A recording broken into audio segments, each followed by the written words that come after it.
आज की वीडियो हम चर्चा करेंगे जन्म कुंडली छुपे हुए और अनूठे पहलू के बारे में। अगर चाहते हैं खुद को समझना और जीवन को सही दिशा में रखना और सही दिशा में काम करना चाहते हैं यदि आप, तो इस वीडियो को पूरा देखें। नमस्कार दोस्तों, आज से मैं एक नई वीडियो सीरीज शुरू कर रहा हूं जिसकी मदद से आप अपने जन्म कुंडली स्वयं देखकर अपने ही स्वभाव के बारे में जान सकते हैं और अपने भविष्य के बारे में आप अपनी प्लानिंग बना सकते हैं और सही फैसले ले सकते हैं। चलिए शुरू करते हैं पहली वीडियो में।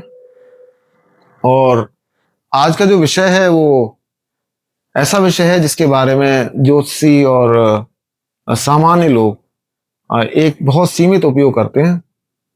तो जब आप अपनी कुंडली देखें तो एक जगह गण लिखा होगा और उस गण के आगे या तो देव लिखा होगा या मनुष्य लिखा होगा या राक्षस लिखा होगा। तो सामान्यतः ये जो गण है उसका उपयोग किया जाता है जन्म कुंडली मिलाने में वर वधू की, और अनुकूलता देखी जाती है। यदि गण मैच कर रहे हैं तो अनुकूल है स्वभाव, अगर गण मैच नहीं कर रहे तो स्वभाव अनुकूल नहीं है। तो चलिए विस्तार से समझते हैं हर गण को और उसकी विशेषताएं क्या हैं, क्या सावधानियां रखनी है और ऐसी कौन सी हम आदतें अपनाएं कि हमारे जीवन में सुख समृद्धि बढ़े। तो ज्योतिष के अनुसार 27 नक्षत्र हैं और इन 27 नक्षत्रों को 3 गणों में विभक्त किया गया है, राक्षस गण, देवगण और मनुष्य गण। तो गण के अनुसार ही व्यक्ति का स्वभाव, जीवन शैली और रिश्ते बनते हैं। ये बात बहुत कम लोगों को पता है। तो अब जानते हैं आपकी कुंडली में कौन सा गण है और उसका क्या अर्थ है और आपको कौन कौन सी बातों का विशेष ध्यान रखना चाहिए। तो यदि आपके गण के आगे देव लिखा है तो आपका देवगण कहलाएगा। और अब आप अपने बारे में जान लीजिए।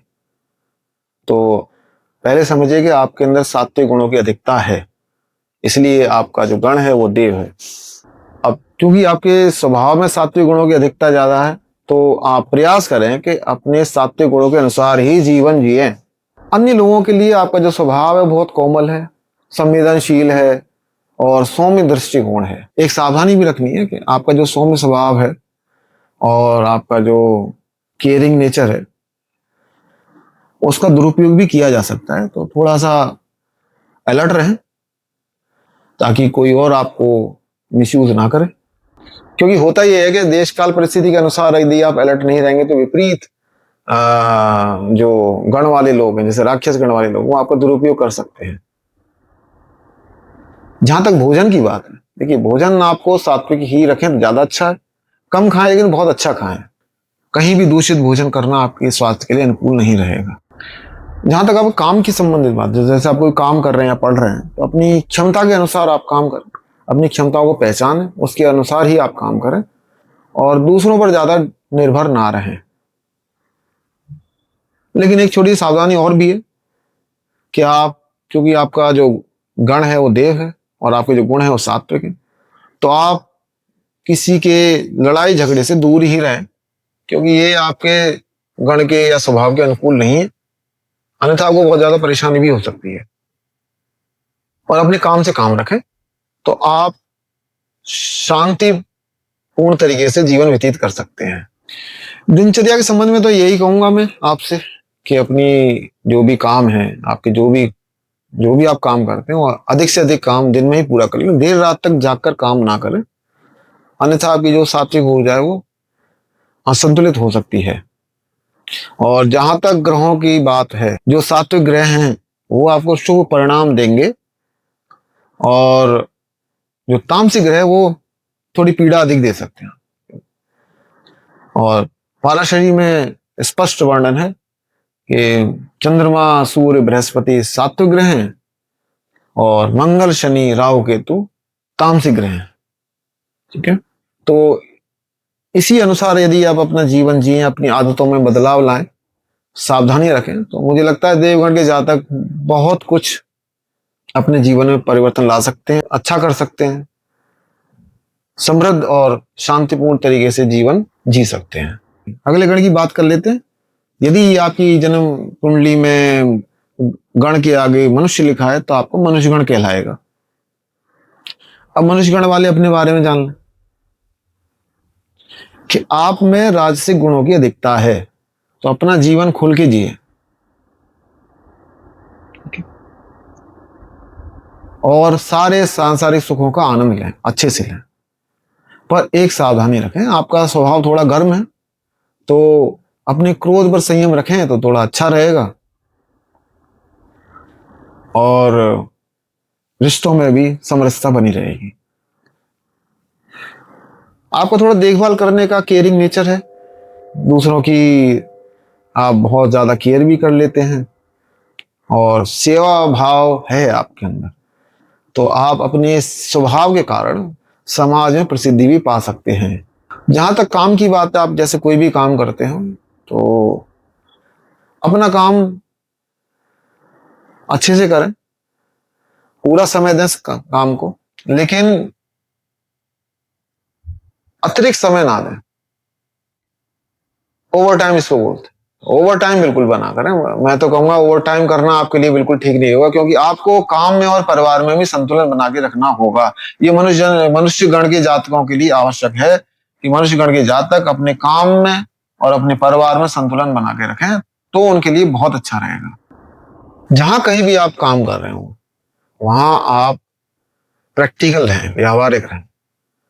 कोई बहुत ज्यादा इमोशनल होके या बहुत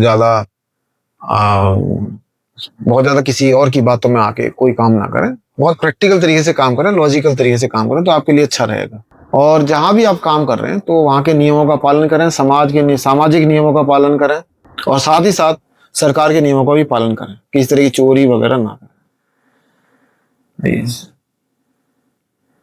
और आप जो भी काम कर रहे हैं थोड़ी चतुराई से करें, बहुत समझदारी से करें।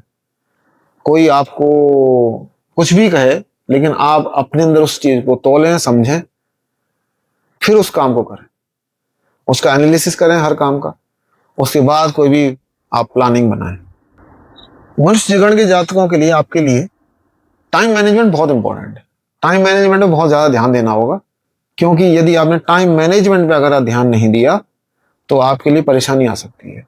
तो आप ये अवश्य ध्यान रखें कि आपको हर तरह से समाज और परिवार और काम में संतुलन बना के रखना है।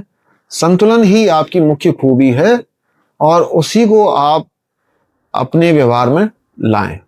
अब देखिए, जो ग्रहों की बात करें, अगर हम ग्रहों की बात करते हैं तो राजसिक ग्रह आपको परिणाम अच्छा देंगे।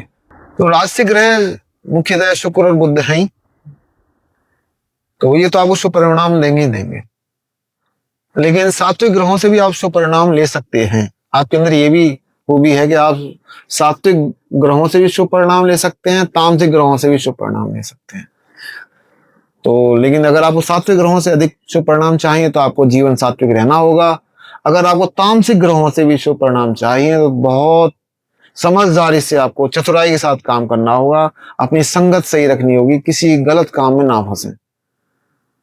तो आपको तामसिक ग्रह आपका अशुभ नहीं कर पाएंगे, अगर शुभ ना भी करें तो अशुभ नहीं कर पाएंगे और कोई नुकसान नहीं कर पाएंगे।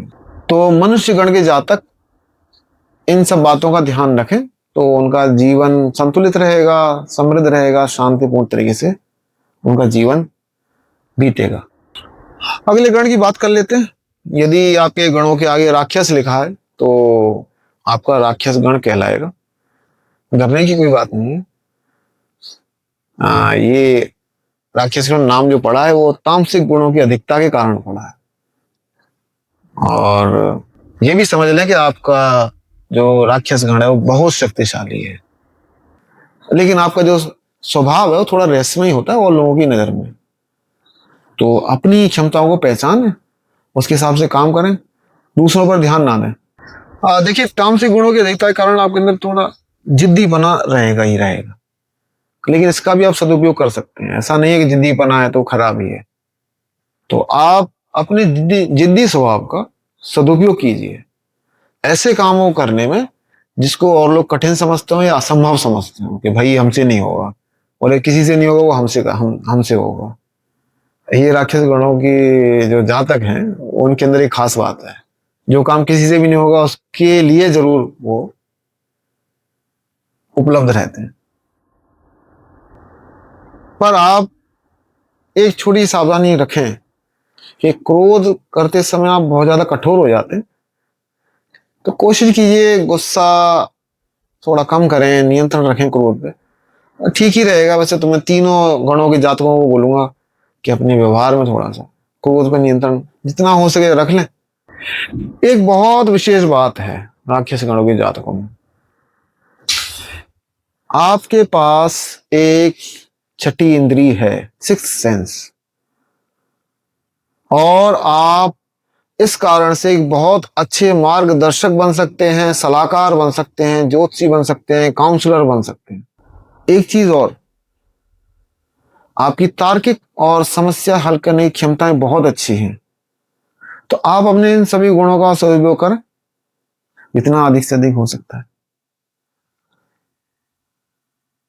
एक बात जो आपको सावधान करने के लिए बता दूं मैं आपको, कि आपका दृढ़ निश्चय और आपका जोखिम लेने का क्षमता बहुत ही अच्छा है, लेकिन आप जल्दबाजी में और जिद में आके कोई भी काम जल्दी से शुरू ना करें, जल्दबाजी में बिल्कुल भी ना करें।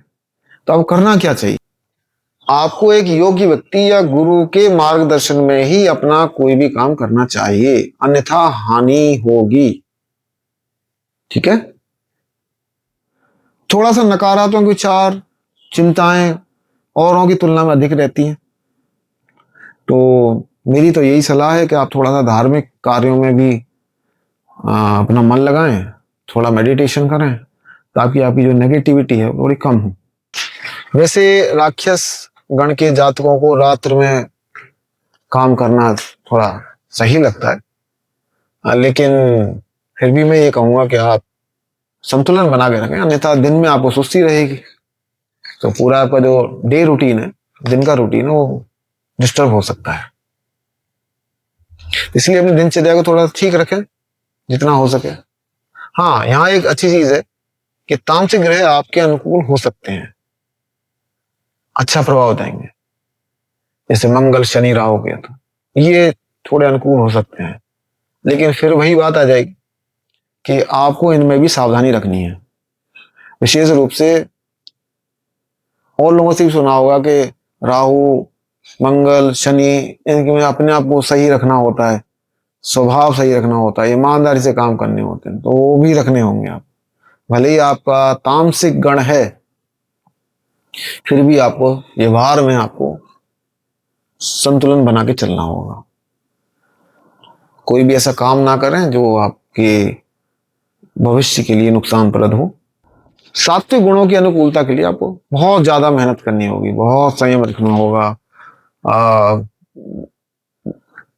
बहुत ज्यादा उपाय भी करने होंगे। तो किसी योगी जोशी से मिल लीजिए, वो आपको बता देंगे कि आपको कौन कौन से उपाय कैसे कैसे करने हैं। तो ये था आपके गणों के अनुसार आपके गुण, सावधानियां। वीडियो पूरी करने से पहले मैं आपको आपके नक्षत्र के हिसाब से आपका कौन सा गण होगा, ये श्री काशी विश्वनाथ पंचांग के हिसाब से मैं आपको बता देता हूँ। नक्षत्र का नाम बोलता जाऊंगा पहले और फिर गण का नाम, ठीक है। अश्विनी नक्षत्र देवगण, भरणी मनुष्य, कृत्तिका राक्षस, रोहिणी मनुष्य, मृगशिरा देव, आद्रा मनुष्य, पुनर्वसु देव, पुष्य देव, श्लेषा राक्षस, मघा राक्षस, पूर्व फाल्गुनी मनुष्य, उत्तर फाल्गुनी मनुष्य, हस्त देव, चित्रा राक्षस, स्वाति देव, विशाखा राक्षस, अनुराधा देव, ज्येष्ठा राक्षस, मूल राक्षस, पूर्वाषाढ़ मनुष्य, उत्तराषाढ़ मनुष्य, श्रवण देव, धनिष्ठा राक्षस, चतुर्भिषा राक्षस, पूर्वा भाद्रपद मनुष्य, उत्तर भाद्रपद मनुष्य, रेवती देव। ये चंद्रमा आपका किस नक्षत्र में है उसके अनुसार मैंने आपको गणों के बारे में बता दिया। ये थे आपके गण के अनुसार गुण और सावधानियां, और आशा करता हूं कि आप इनका पालन करके अपने जीवन को संतुलित और समृद्ध कर सकते हैं। धन्यवाद।